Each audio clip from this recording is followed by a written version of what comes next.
Shalom semuanya, sebelum kita mendengarkan firman Tuhan, marilah kita berdoa terlebih dahulu. Bapa Surgawi, Bapa yang kami sembah, terima kasih atas berkat dan karunia yang Engkau berikan pada kami sampai satu hari ini, sehingga kami juga tidak kekurangan apapun. Ya Bapa, sebentar kami mau mendengarkan sebagian dari firman-Mu, kiranya berkatilah kami yang telah menyiapkan hati dan pikiran kami untuk mendengarkan firman-Mu. Terima kasih ya Tuhan, di dalam nama-Mu kami mengucap syukur. Haleluya, amin. Firman Tuhan untuk kita kali ini tertulis dalam Injil Yunus, pasalnya yang ketiga, ayat 1-10. Yunus 3, ayat 1-10, akan saya bacakan. Pertobatan Niniwe. Datanglah firman Tuhan kepada Yunus untuk kedua kalinya, demikian. Bangunlah, pergilah ke Niniwe, kota yang besar itu, dan sampaikanlah kepadanya seruan yang kufirmankan kepadamu. Bersiaplah Yunus, lalu pergi ke Niniwe sesuai dengan firman Allah. Niniwe adalah sebuah kota yang mengagumkan besarnya. 3 hari perjalanan luasnya.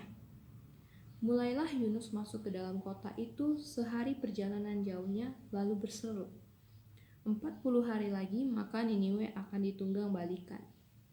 Orang Niniwe percaya kepada Allah. Lalu mereka mengumumkan puasa dan mereka, baik orang dewasa maupun anak-anak, mengenakan kain kabung. Setelah sampai kabar itu kepada raja kota Niniwe, turunlah ia dari singgasananya. Ditinggalkannya jubahnya, diselubungkannya kain kabung, lalu duduklah ia di abu. Lalu, atas perintah raja dan para pembesarnya, orang memaklumkan dan mengatakan di Niniwe demikian.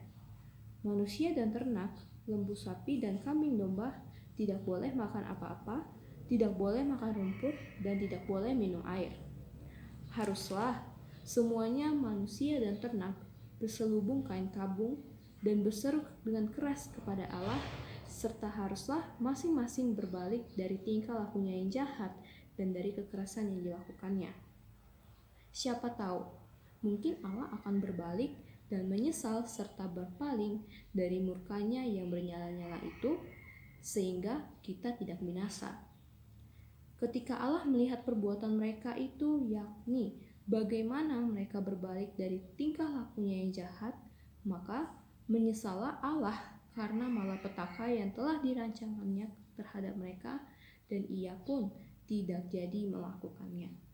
Kita mengetahui bahwa Yunus merupakan seseorang yang diutus oleh Tuhan untuk memberitakan firman Tuhan kepada orang-orang Niniwe.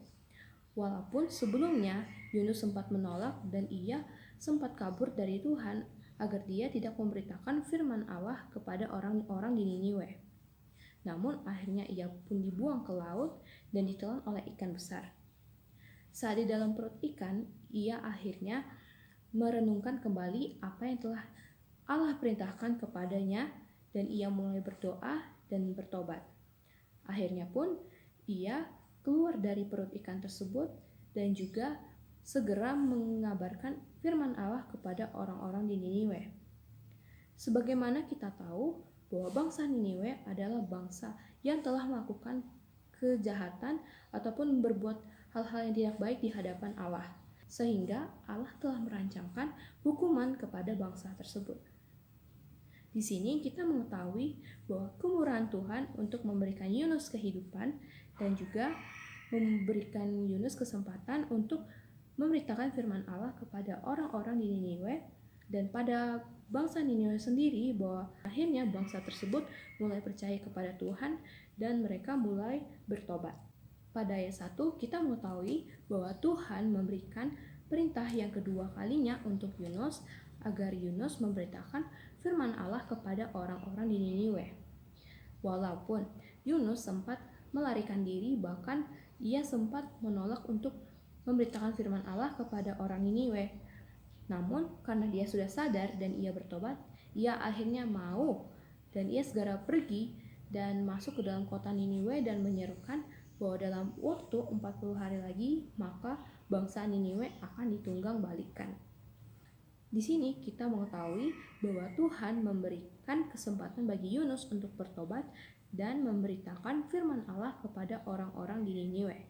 Kemudian pada ayat yang ke-5-9 kita mengetahui bahwa Yunus telah memberitakan firman Allah kepada orang-orang di Niniwe. Dan orang Niniwe mulai percaya kepada Tuhan dan mereka mulai berharap akan Tuhan agar Tuhan tidak membinasakan mereka dan tidak menghukum bangsa tersebut. Maka dari itu, orang-orang di Niniwe mulai menyadari tingkah laku mereka yang salah, tingkah laku mereka yang jahat, tingkah laku mereka yang kejam dan juga berdosa, dan mereka melakukan hal-hal yang tidak baik di hadapan Allah. Mereka mulai menyadari hal tersebut dan mereka pun mulai bertobat kembali ke jalan yang lebih baik. Kemudian mereka juga melakukan puasa, mereka berkabung dan mereka mulai menyerukan permohonan kepada Tuhan, dan akhirnya mereka juga meninggalkan tingkah laku mereka yang buruk tersebut. Pada ayat ke-10 dikatakan bahwa ketika Allah melihat perbuatan mereka itu, yakni bagaimana mereka berbalik dari tingkah lakunya yang jahat, maka menyesallah Allah karena malapetaka yang telah dirancangkannya terhadap mereka, dan ia pun tidak jadi melakukannya.